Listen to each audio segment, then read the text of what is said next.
Good evening, everybody, and welcome to the 68th episode of Track Help. On this fine Sunday evening after the Belgian Grand Prix, and we're back, I guess, yeah? Was it after the summer break? Have they just broken for the summer break? Marcel, what's the F1 calendar looking like now?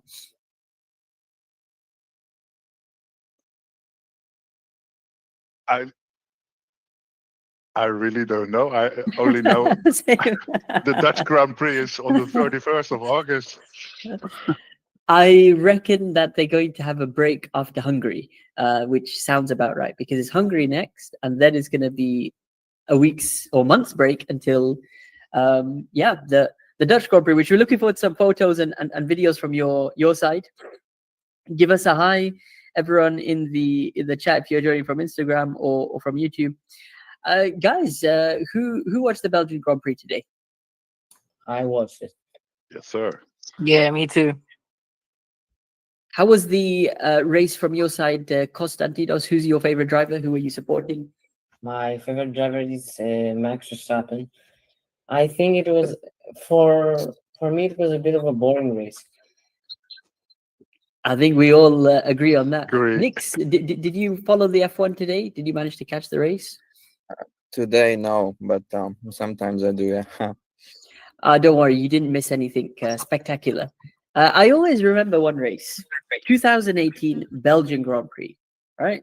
It's the first time I ever went to sleep during a race. I'm watching it, and it's just really boring. No overtakes, nothing's going on. And today, after lap 22, I actually had to go somewhere. But by the time I catch the final results, nothing changed. Philip, what happened? Did I miss anything? No, in the beginning it was pretty intense, but then from the middle part to the end, nothing happened. It was so boring. Marcel, I think you're also a Ferrari fan, as Philip is. As much as it's a boring race, you got a podium, right? Yeah. Yeah, that's the most we can get at this point, because McLaren is in another league. But Charles might pick up points enough to pass Max in the standing, because it's only, I think, 40 points something. Yeah, it's going to go down to the wire. Let's see how things will go towards the end of the season, and let's hope to have another final exciting couple of races, so there's something actually riding on it, unlike the last few years. We don't have much time today, guys. We've got the best part of an hour to go through lots of different footage that our drivers have submitted. What's up to Brent? Welcome to Track Help. Good evening. Brent, is it your first time joining Track Help?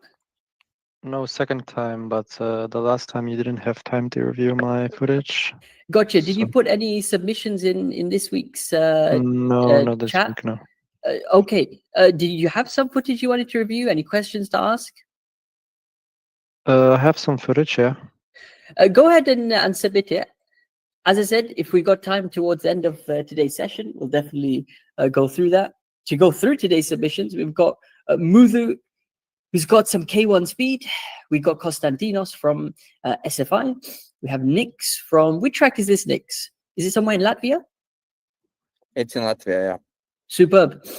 We had Road as well, who's sent a drive link. And then there's also Brent. Let's crack through. Let's get straight into Konstantinos, since Muthu is not here.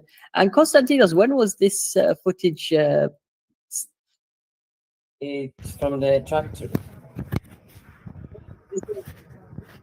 Earlier this month, where GP89 and KTips were on track. No. I'm trying to figure out, you guys started just before us, right? You started really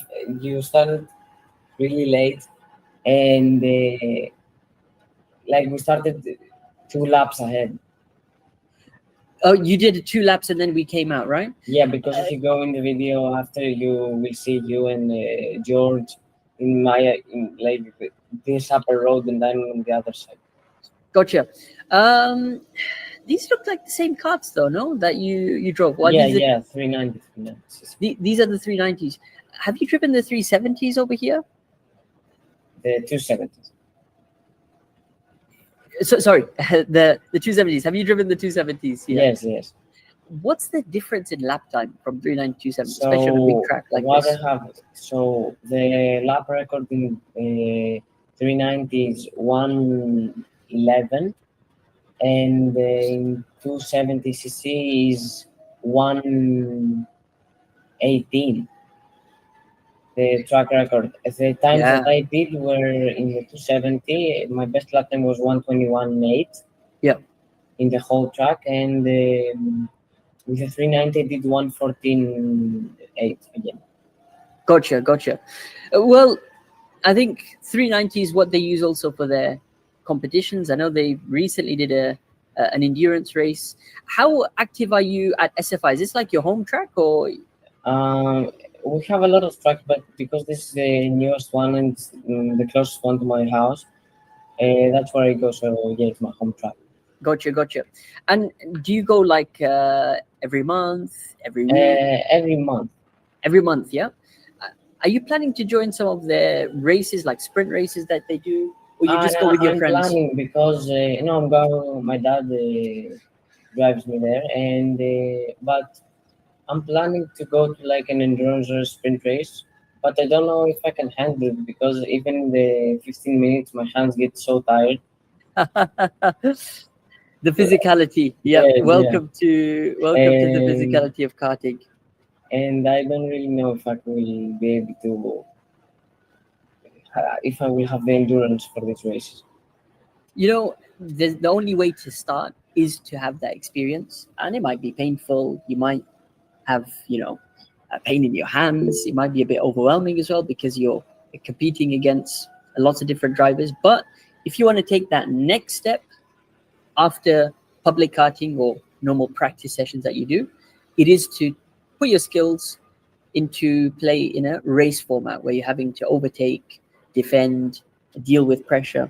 So what we're doing over here is working on our racecraft skills, right? Yeah, I agree. And again, you make a plan for that as well. You see in the season, okay, how often are they doing these races? Which ones can I attend?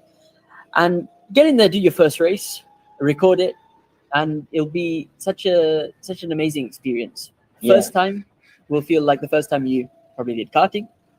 Lots of things going through your mind, but at least this time you know how the track is going. Coming back to the session, then, what was your best timing from this day? So I remember I saw in Race Facer 114.8, but I went last week, but the footage was at night, so we couldn't see anything. So that's why I posted this one. Gotcha. And they did a 115.3. So you at least you got an average right now, right? It's Yeah. about 114, 115s. You think the kart was better the first time in 114? I feel now I went the week that I went recently. We had a lot of traffic. Like we were like 10 cars in the track, and we were 390, and like the rest were 270. So we had a lot of traffic. I had like 1-2 clean laps. And so when you were there also, I had a lot of clear track because we were really separated. Yeah. Albeit slightly hotter track conditions that afternoon. I think it was like what 3 o'clock, 4 o'clock. It was like 35 degrees. Yeah, it was pretty warm, and obviously we're here in the heart of the fields. What we've got is a massive outdoor track which basically spans in this direction, and whenever we take a new track, always split it into 3 sectors. Our sector 1 starts with turn 1, 2, coming into the first braking point of turn 3. It's a tap of the brake just to get rotation, slow the kart down, which brings us towards the end of sector 1 and into our first hairpin. So the first hairpin, it's obviously a bit more braking this time. And then we got a longer stretch to the end of sector 1 before hitting the first hairpin of sector 2. If you look at the overhead shot now of these 2 hairpins, what's the difference between this one and this one? I don't know, what is it? Well, we look at the shape, so we can probably tell that the first one is a bit tighter, right? Yeah, And the apex is a bit more consistent, right? Like the curb starts here and it ends over here.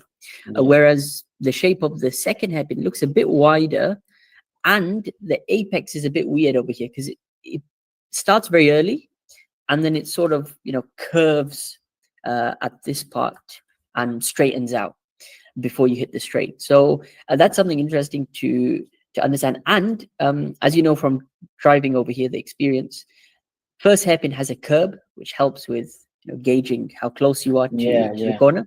And this one is a bit more blind, where there's not much runoff on the right side, if any, and there's no outside curb.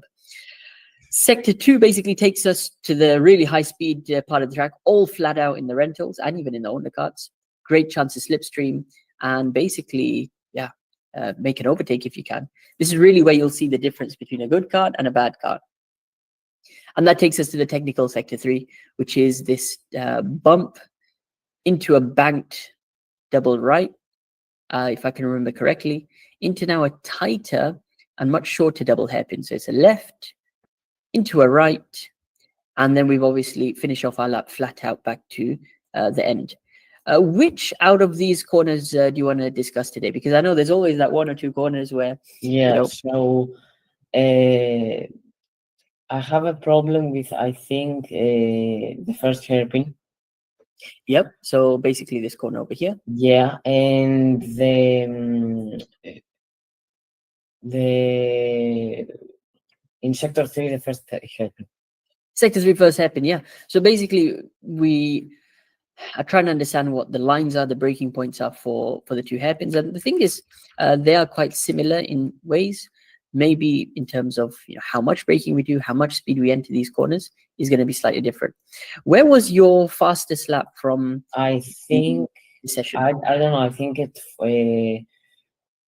14. Yeah, about 14, just towards the end of the session where track is a bit more clear, and then we're obviously able to push a bit more.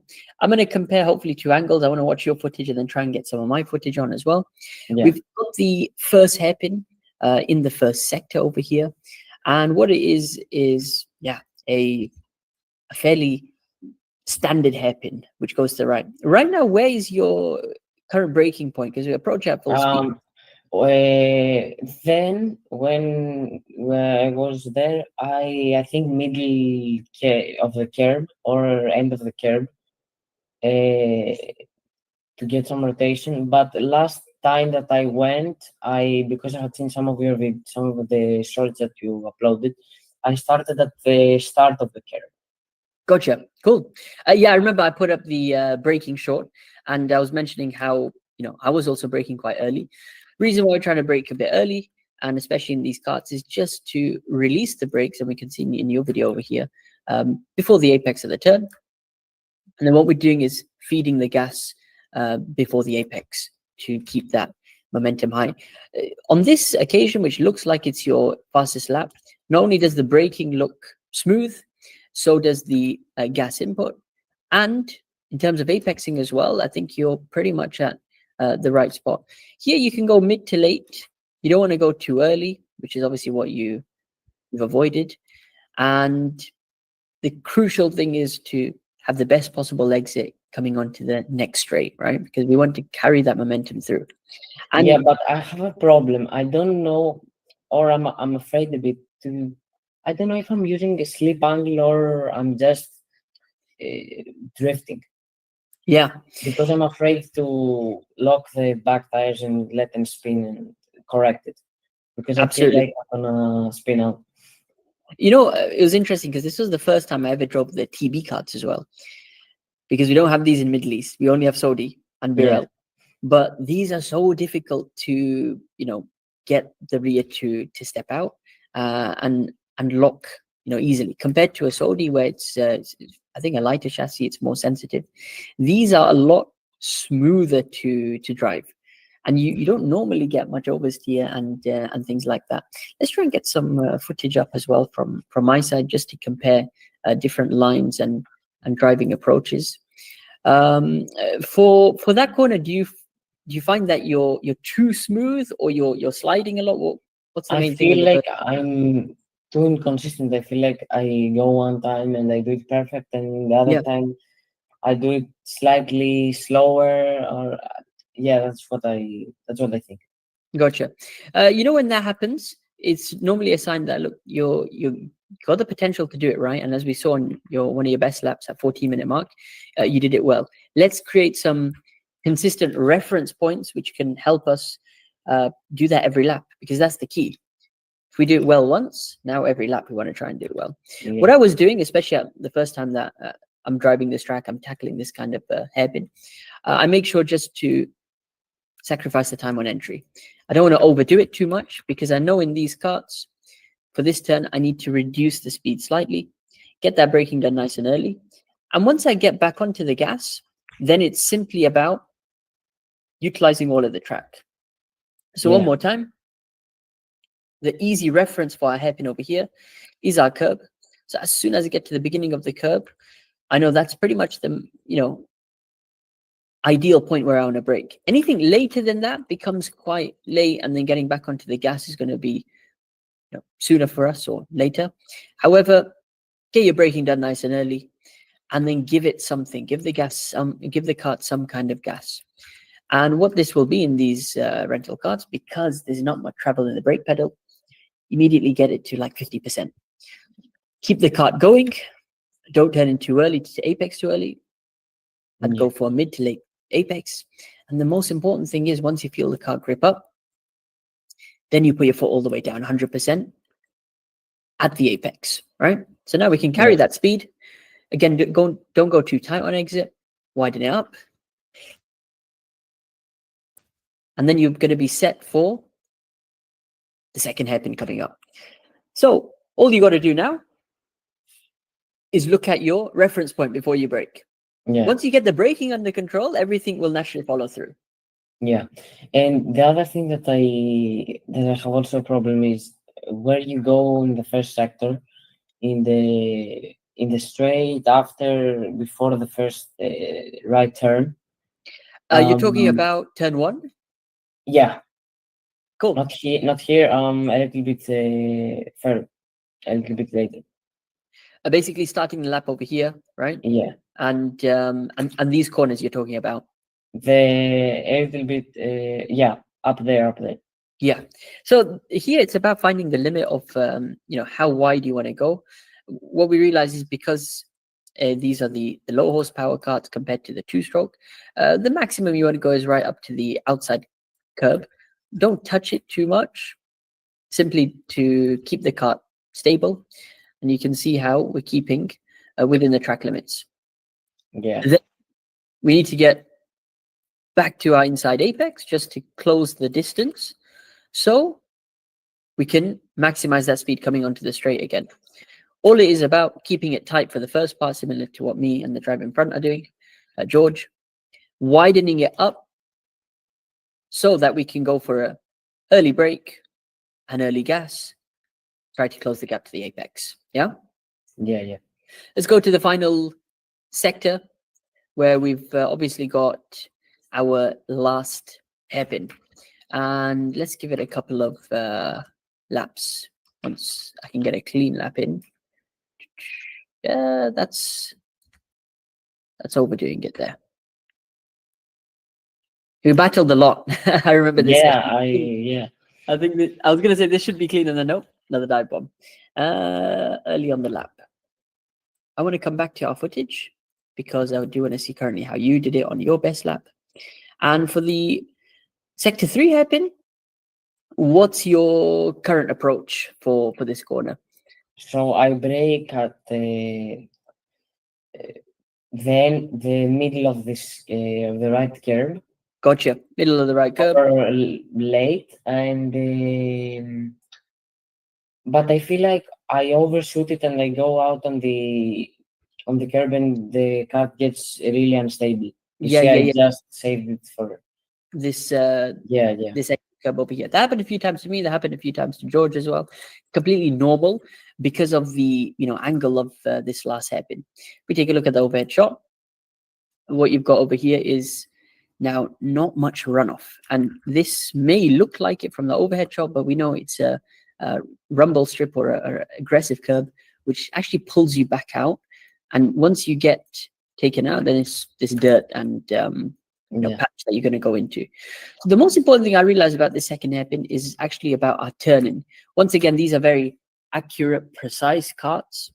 The moment we turn in a bit too early, right, the kart is naturally going to go to wherever you're asking it to. And what happened on this lap, for example, is you turn it slightly early, you took a bit of curb, which unfortunately on this track is like the deadly curbs. The maximum we want to go is just to the white line.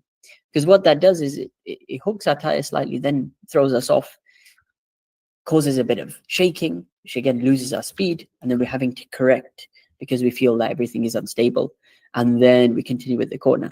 The smoothest line is to take it just until the white line and delay the turn-in slightly later down the curb.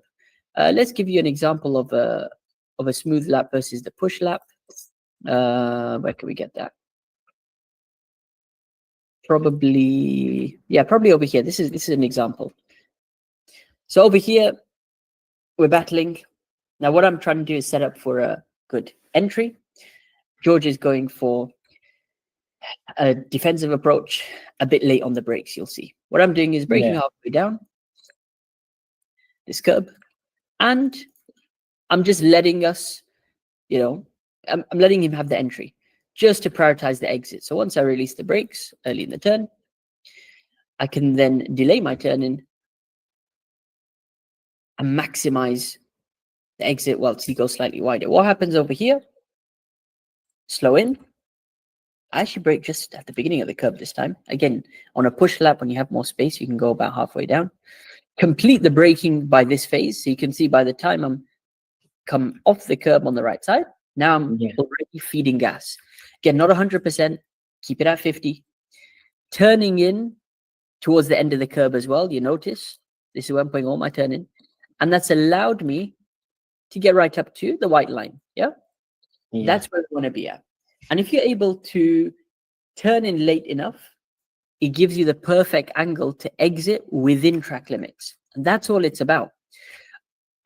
I think similar to what happened to George on this lap, potentially he overdid it and he went a bit wider. I think what you can do then is take that feedback straight into your next session. Avoid the early turn-ins because it feels like you want to go early for this corner. And I had that so many times. I turn in early, I take too much curb, and then I get thrown off wide. So we all experienced that the first couple of goes at this track. But this corner, make sure we're going later than we think. Yeah? Yeah. When are you going to go to SFI next? I'm leaving for holidays at the start of August. So I think like on the 20th of August or something like that. Amazing. We got George on Instagram saying, what's up? George, we reviewing Konstantinos's footage. Remember, he drove with us that day we were at SFI. So this is a throwback to 4th of July, believe it or not. Konstantinos, you got two things to do now. Next time you go to SFI, let's try to go for a more consistent approach for the hairpin. Your line is looking good there. Just make sure every lap we're hitting the brakes at the beginning of the curb. And similar thing for the second hairpin. It's not so much about the braking for this corner. It's actually about your turn-in, where you want to go slightly late into the corner and then go for a sharp turn-in. Yeah? Yeah. Do you think the next time we're going to go to SFI, should I go in with a two-stroke owner car? Why not? That track is built for two strokes, and it's a completely different experience. Yeah, with a straight. Might lead you to buying your own kart. It's that good of it. The speeds you get up to are just incredible. So definitely, you got the opportunity. Yeah, I'm looking to get into owner karting, but it's too expensive, I think. It is. It's a lot more expensive time-wise, budget-wise. You're having to put so much more in. But a good way to approach it is potentially through renting, right, of teams. Teams can rent it per 15 minutes, per 30 minutes for a kart. Or you can then go on and save for a good second-hand kart. There's loads of people who buy karts for a couple of months and then they they fall out of karting. So Yeah. the kart is relatively new, but is just sitting in a garage kind of thing. Mm. We're gonna have to move on to the next driver now, Konstantinos. Thank you so much Of course. for joining. Thank you. It's my pleasure, and I hope to meet soon again. What's up to Alex on YouTube, and what's up to a couple of other guys who are on Instagram as well. We had Ray Work saying, "I'm going to submit my footage next week." That's a great shout, Ray.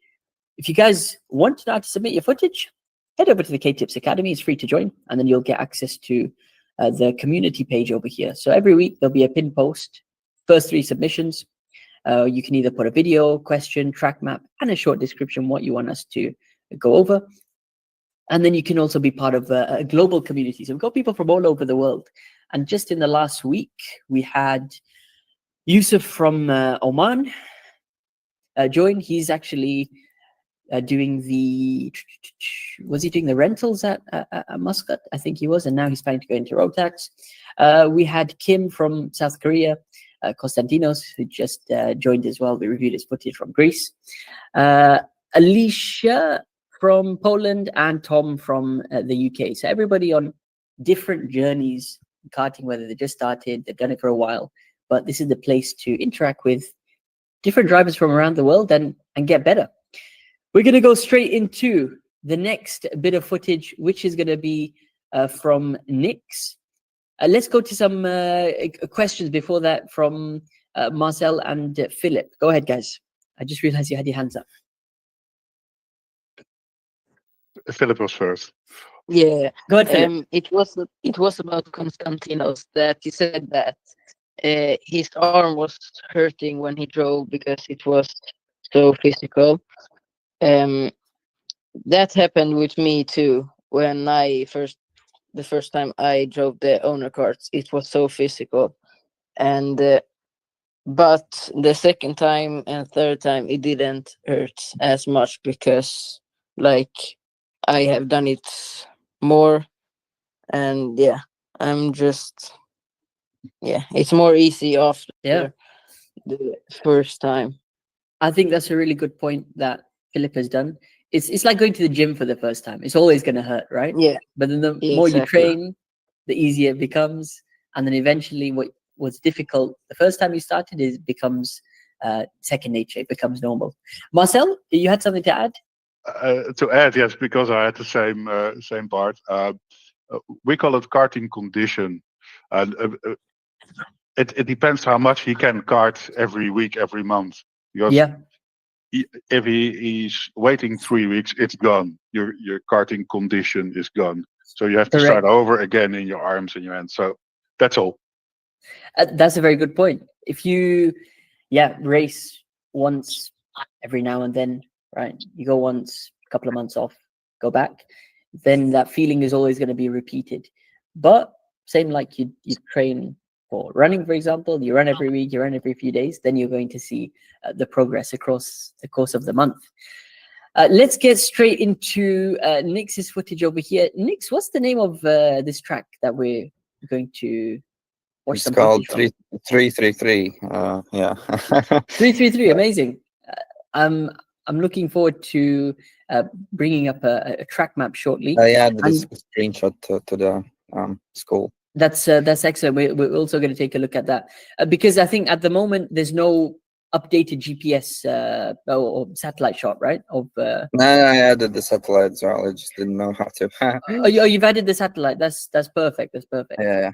So with this track, you've sort of converted from indoor now to outdoor. Is that correct? I mostly done like indoor karting zone. This is like sort of my first times doing it. So it was a bit different. Yeah.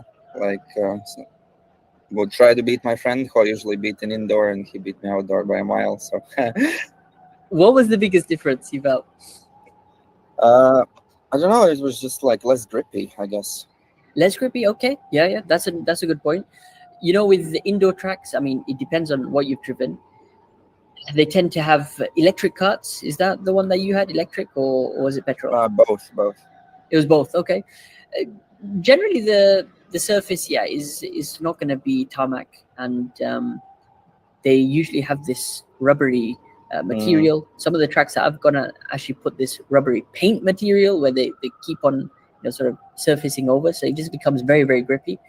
And the moment you go outdoors, then it's going to be a combination of tarmac, dust, rain, different things, which I assume you've experienced in terms of rain, right? In a couple of yeah, I times did you a went? session in the rain. I was closer to my friend, but still like lost by a tiny mile. But yeah, I did better in rain basically than I did in the dry.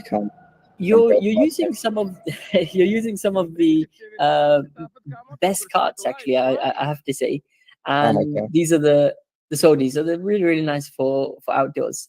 A great observation there, Brent. It's I don't know, is it summer vibe, flip flops season?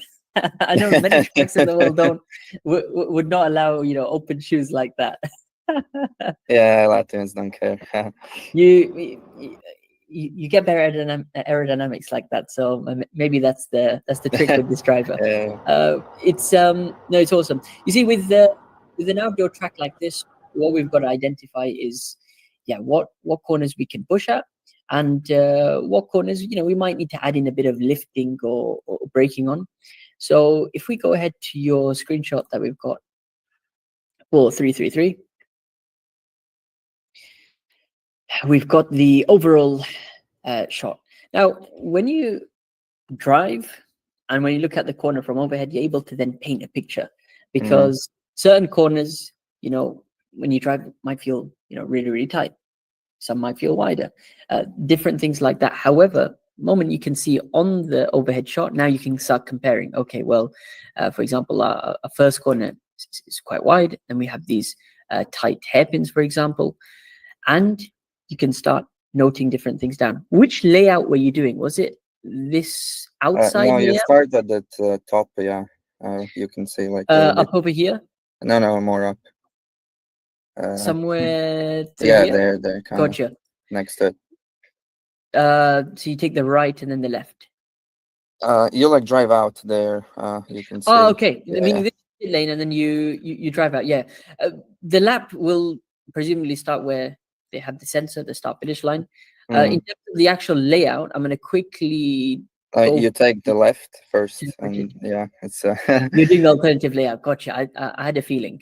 yeah. That's how our turn 1 and turn 2 looks like. Yeah, We rejoin again, right? Coming down onto yeah. the main part of the track. And then we've obviously got our end of sector 1. We'll put it in pink from now on. Left-right sequence. Carrying a bit more speed into the back end of the lap now through our left. And we'll put the final sector for the right hand and left hand corners in blue. Final part of the track. Here you take a right, up, and then you go. No. You take Not a like right, that? and then you take the full route around. Right. So we go through the pit lane. No. You take a left now, and then take a right. Okay. So left over here. No. Up, and then left. Yeah. Let's go through. Up now, right. and then through the whole thing. We're using the outer part of the track. Now that actually that's quite clever, because you're able to maximize a bit more of the last sector. You've been here a couple of times. Out of these 3 sectors, what are the 1 or 2 corners which are still challenging for you? Apparently, you can take the first sectors, like the whole round hairpin thing, like quite flat out. Okay. But I more struggle actually with the hairpin after the 90-degree turn where the pink ends. This right hand over here, this right hand hairpin. Yeah. Yep. Go ahead. And then maybe a little bit after where the first sector ends. Gotcha. Coming down through the fast left over here. Yeah. Let's take a look at some of this footage with what we can depict from that. Idea who this driver is? Are they one of the regular ones, or is just some footage of the No, track it's just some footage from the track. Yeah. Well, we'll take it as driver who's been a couple of times as well. I believe we're coming to sector 2 into sector 3 now. Yeah, that's about right. What we've got over here is the hairpin that you're talking about, right? where you come at pretty much full speed, Mm. and then what happens is it's a tight left immediately into the right. Is this the right hand corner over here? Yeah. What's happening at this corner for you right now? I'm not quite sure where to like position the cart then, because you take like a left here, but then after I'm like quite confused a little bit. Gotcha. Yeah, that's where we always want to zoom out. Let's even go back to our track map, and what we want to do for a corner like this is think, how can we go fast on the exit, right? Mm. How can I be fast coming out this turn? Well, if I, for example, enter at full speed, turn in early, and then hit the apex here, what naturally happens is, I'll put it in pink, you're going to run out wide, and then you have to resume again, get back on the gas. What we need to do is widen up the entry. So attack the corner at full speed, which is fine. Hug the left-hand turn, right? And what this looks like is an entry for the left-hand side of this hairpin coming up. Let's try and increase the font size over there. So full speed on entry. Right now, are you braking for this hairpin, lifting off the gas for the hairpin? What's your current approach? I feel like you have to brake a little bit because you're going quite quickly. Yeah. Building up a lot of speed from this back straight. It's flat out through the left, right? I'm not sure. Play around with it. I think the left, you can definitely push the limits, but once we carry a lot of speed onto the entry, that's where we want to go for an early brake. Let's try to figure out where we can brake for this corner. Right now, where are you braking? Have you found a consistent spot? How is it for you so far? Where exactly? This one? Yeah, for our hairpin. Like about there, yeah. Is there any clear difference that you can use for braking, or is it more on feeling for just feeling, yeah, there's not it's all, it looks the same. Gotcha.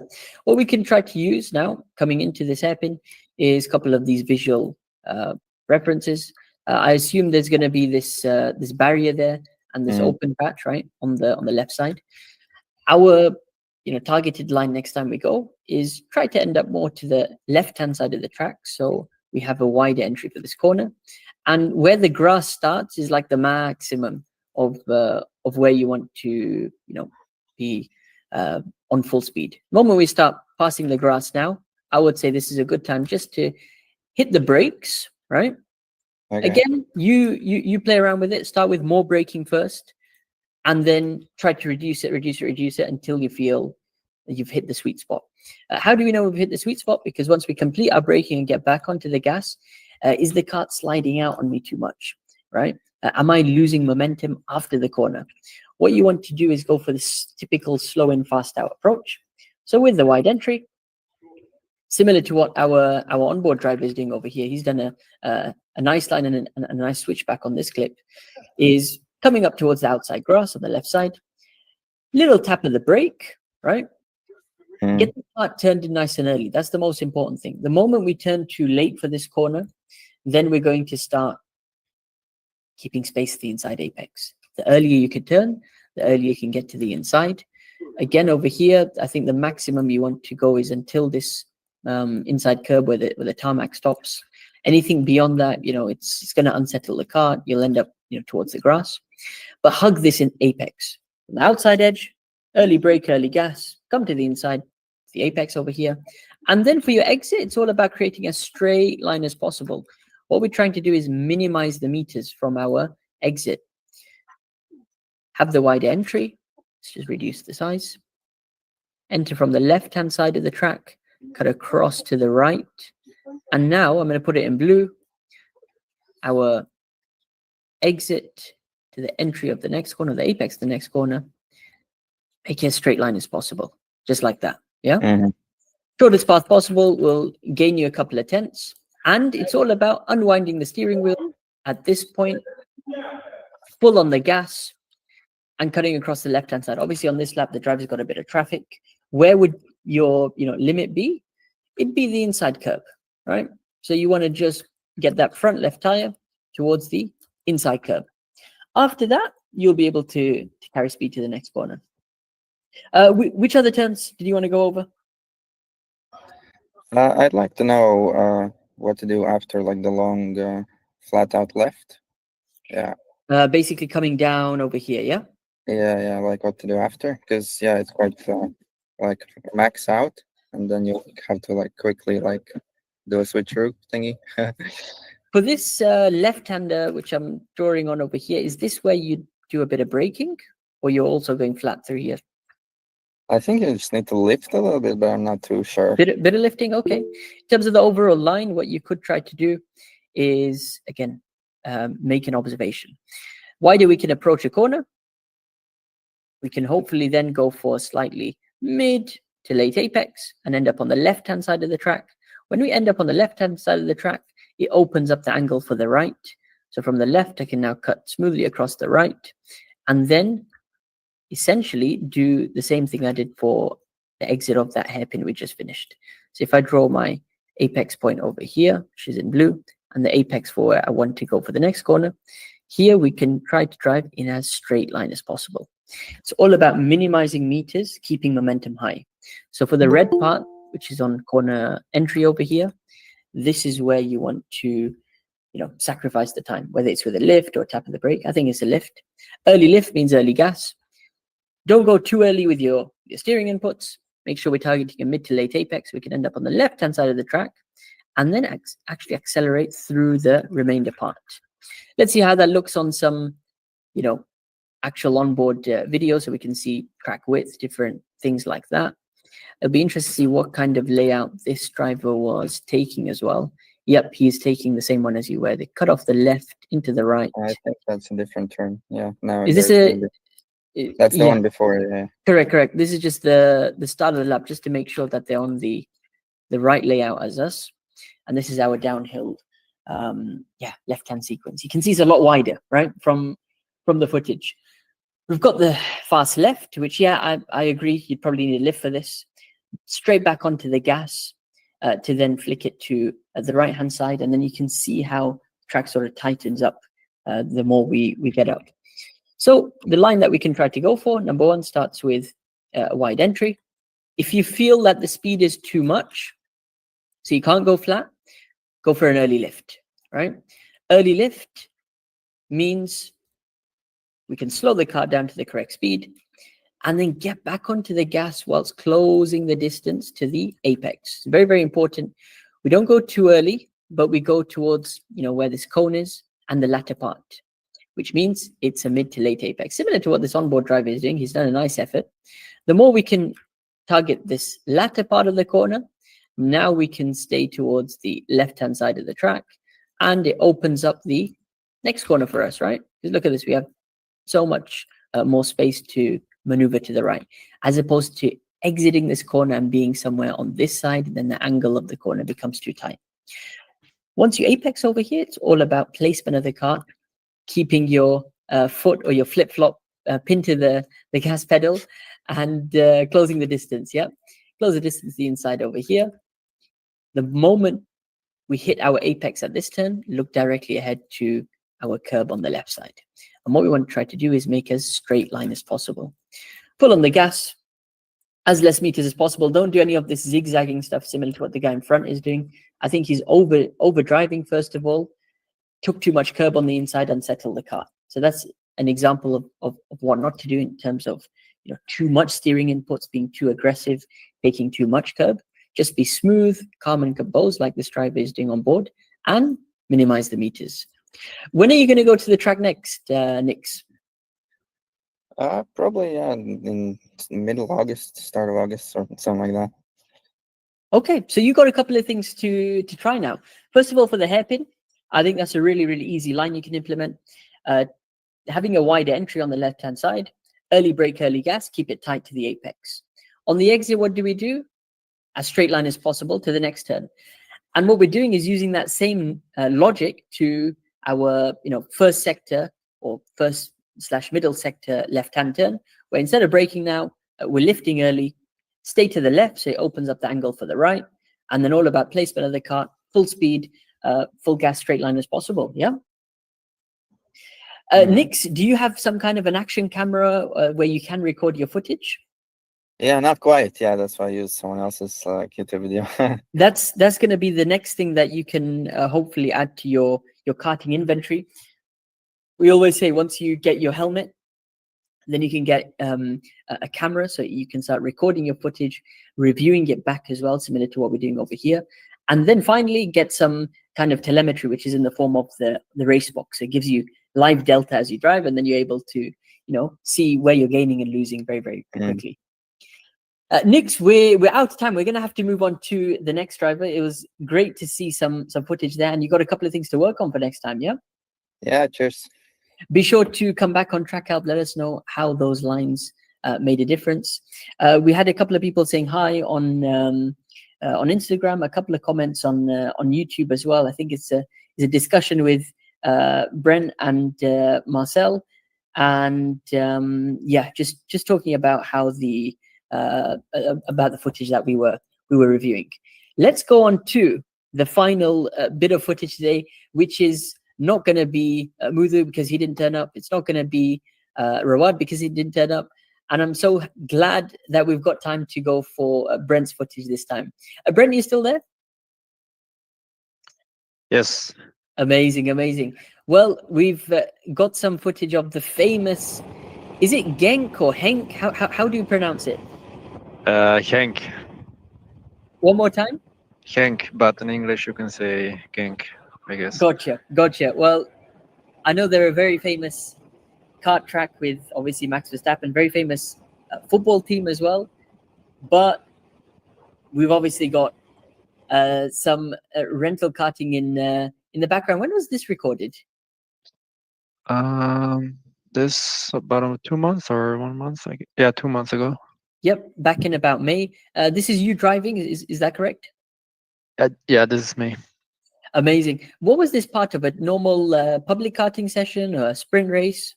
No, this is just a public karting session. Amazing, amazing. How long have you been karting for?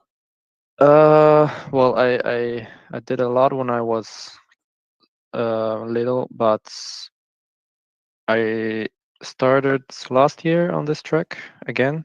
Yeah. So I think I have still a lot to learn. Gotcha. But, yeah. When you were younger, which karts did you drive? Was it the Bambinos? Was it micro or minis? What were you doing back then? Oh, I have no clue. I was like 10 years old, but I drove on the Garden Gang as well, but the small one, small track. So I don't know what they use the carts over there. Gotcha. Was it a race kart or same as this, a rental kart, 4-stroke engine? No. Do you remember? Rental. It was a rental, okay. It would have probably just been the junior rental car. I thought maybe you might have done some of the 2-strokes when you did it that many years back. But the rentals are probably the easier ones to learn, and then the skills you'll obviously take from this translate over to the 2-strokes. The reason I'm mentioning that is because I'm sure you have lots of opportunity, lots of teams over there at Genk to try it out with. Right now, what's your plan with karting? Do you sort of go every week, every month with some friends? Yeah, I go with some friends every month. We're starting to do races now, like the 100 miles and the Sprint Cup now. Nice. We're doing another 100 miles next Friday. Last on 100 miles, I was driving third, almost second place. Super. So, but I feel like there's a lot of difference between the carts. Like some carts are just bad and you lose like a second or more even. Yeah. But I have a question because the right turns, like your motor is on the right side, so I have some problem with going if there's a right turn. I don't know if I should lean more outwards because the cart starts shaking a lot sometimes, and I don't have this problem going left. Gotcha. Yeah, that's a classic example of juddering, that your you're mentioning. And with that, it's got to do with weight distribution, with grip in some corners, right? I've experienced it a lot. The best way I've found is you just got to ride the bumps, right? Leaning can help, right? Transferring more weight to one side. But if you want to take a corner at a certain speed, with those conditions, it's best to ride through them, as opposed to what I found to get rid of the shaking is reducing the speed drastically, and then the kart smoothly goes through. But we're not on the limit of grip there. We're losing lap time by reducing speed that much. So sometimes it's best to ride the bumps, and it'll be corner specific as well. I mean, in terms of the layout that we're looking in the background, do you guys do the full layout for the rentals? Yes. Gotcha. It's a long lap then. Must be more than a minute. My personal record is 1:11.3. That's rapid. That's absolutely rapid. Just to quickly draw a quick sector 1, 2, 3. Is this the layout that you guys do? Yeah. Yep. Which corners do you want to go over today? The one I have most trouble with is the U-turn. I think it's Sector 1, 2, 3. Which one is it? I'll go first. In yellow, yeah. First corner. Yeah, the last corner in the yellow. Last corner in yellow. Gotcha. So we got a classic left-hand turn straight into our sharp right. Where was the best lap from the footage that you shared approximately, the timestamp? I'm not sure. It's just a normal session. I don't know if. I think it normally comes towards the mid, towards end. We'll take any sort of lap as a reference just to see what's happening. This is our turn 1 into 3. I'm trying to get familiar with where we are. I think we're towards the end of the lap now. Yeah. Yep. This is actually where you got some clear space, which is going to be perfect to see, because that's what we ideally need to go through. I think we've just come out of that hairpin, right? Let's slow down. Yeah, it's coming over here, right? We've got our left. Yep. And then this is our hairpin that we're basically talking about. What's happening at this corner? What's bothering you? That's the corner that the kart starts shaking the most. So I don't know what speed I should go for, this is where you get or where I should brake. I don't know. And you can see in the slow-mo over here where we stop it frame by frame, despite whatever stabilization the camera might have, you see shake, the juddering. Now, this corner, it seems like you're going flat out, right? Yeah, brake. I brake. Is there a bit of a brake? Tap of the brake, maybe. Right there. Right. Yeah, and there. There's that dispatch. Straight back onto the gas, and then as you get back onto the gas, that's where you're feeling the juddering. Could be down to a couple of factors. I'm not sure how the track feels in terms of bumps and changes over here. Is it relatively smooth, this part of the track, or? Yeah, it's pretty smooth. I've watched other drivers, better drivers. They also have that shaking thing sometimes. Yeah. So I don't know. Yeah. What that's based on, that feedback that you're given, is just the characteristics of this corner, right? Although it's smooth, I reckon that there's just a lot of grip there. You'll obviously see the rubbered inline, the darker patch. And what happens is, when we're trying to take it at high speed on a grippy surface, the tires are just going to start shaking. Now, that's not necessarily a bad thing over here, because I feel I know you're tapping the brakes, but have you tried slowing down more in this corner and reducing more speed? Not really. Try that out, right? And I guarantee you that the more you slow it down, the smoother it's going to go, right? Yeah. But then you want to have a look at the difference in lap time, because I do reckon it's is going to be a couple of tenths at least you just lose by sacrificing that speed. Another thing is leaning. I assume you're leaning as well, based on your body position here as you steer in. Are you leaning out at all? Yeah, a little, but Yeah, a little, but I think I can lean more outwards, but I don't know if it will help or not. That's one thing to definitely try, transferring a bit more weight to the outside. Have a play around with that. Line wise, you're pretty much spot on. I think if you can work on doing this pretty much every lap, just being consistent with it, which I'm sure you'll get used to by the, is it the 100 mile? How many laps is that? I don't know in laps. It's about 2 hours. It's about 2 hours. Yeah. You need to have the consistent line through there, and obviously Yeah. you've got experience of doing those races, so you have some kind of a foundation to work on. But for this turn, let's try and incorporate next time. See if it works. A bit more leaning, same braking point, same line that we're taking towards the middle part of the corner, and then getting back out wide. Any other corners that we need to go through? Perhaps the last corner. It's always a little tricky. I'm not sure. For sure. Before we go to the last corner, we'll take Philip's question. I know, Philip, you had your hand up for a while now. Go ahead.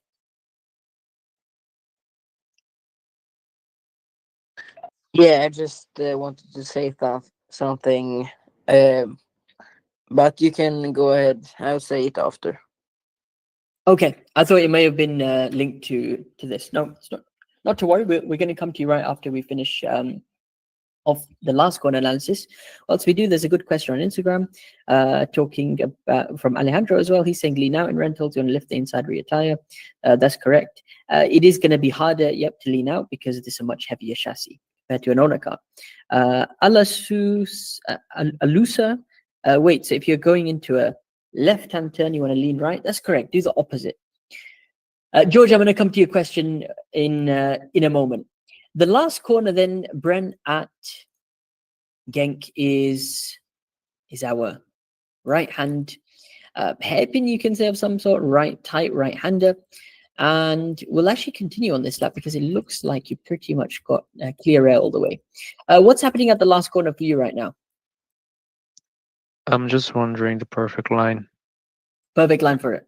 Yeah. Perfect line is always going to be crucial because you've got such a long straight that you're building up for. Now, whenever it comes to corners like this, it's all about thinking, how fast can I get out of it and build my speed back up quickly? Is there currently some braking going on for this corner for you? Tap of the brake, perhaps? Yeah, you got to slow down a little to take the corner, otherwise you'll go too fast. I'll usually brake pretty early and then step on the gas immediately after. Nice. I see you on the overhead shot. We obviously got the rubbered in line over here. Is it full gas to about where this grass on the left side ends and then braking, or how you're braking? Yeah, somewhere there. Yeah. Somewhere just after the grass on the left side. Cool. So we go for a bit of braking, and then if you can notice, there's that rubbered line to follow. So from the outside edge, we then go not red, yellow. We can then skip the early apex and try to hit a nice mid to late apex over here, which will then carry us back out. How do you know you've done this corner well? You should be right on the limit of the rumble on the outside, where the kart's just staying within the limits. And you'll see over here, it's a nice example. Do you normally touch the outside, or you try to stay within the no, usually I try to stay like within half meter or something, or 1 meter. Absolutely, because this is a great way of gauging if you've gone too fast in the corner, or you're under driving and you could have taken a bit more speed. Where does the kart end up on exit? This is a good push lap example. Let's just go through your entry over here. Pay attention to the footwork at the bottom. Yep, we can see the initial braking point, for example, on this lap comes nice and early, right? And what we're doing over here is sacrificing that time. Not only do we have a wider angle on entry now, but we're slowing the car down quickly. You just release your brakes at this point, so you're off the brakes, feeding the gas now perfectly well before our inside apex. A little bit of turning, smooth, not too much, so we go I think I went too early. I steered too early inwards on this lap. Yep, potentially. I think you went slightly early, and you can see on the exit what happens is the kart veers off slightly to the left side. It's a very, very minor thing. What do you think you could do next time to take an even better line? Wait a little longer to steer inwards and get a better exit speed.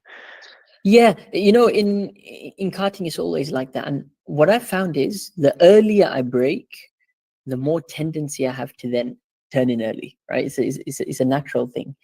And it's a matter of then training yourself. Okay, if I am going to go for early brake, I got to make sure that I'm not turning as well too early. So how can we overcome that? Maybe take a bit more risk with the braking, a fraction or two later. If you feel that this is the perfect braking point, then don't change the braking. Just think in your mind, brake, delay the turn in, and then turn, right? Obviously, it's difficult to have, some clear visual markers when we're alone, for example, like this. Obviously, we've got the rubber in line, we've got the apex to look at. So if you can mentally think, okay, let me just delay the turn in over here, then you should be able to hit the latter part of the corner, which is the really dark stuff. You can see that's where everyone is apexing. And that's also a good reference of, how well you've hit your apex. Am I on that darker part of the curb or the really clean part of the curb? So that's all to work on in terms of your upcoming endurance. When is that again? The next 100 miles? Friday.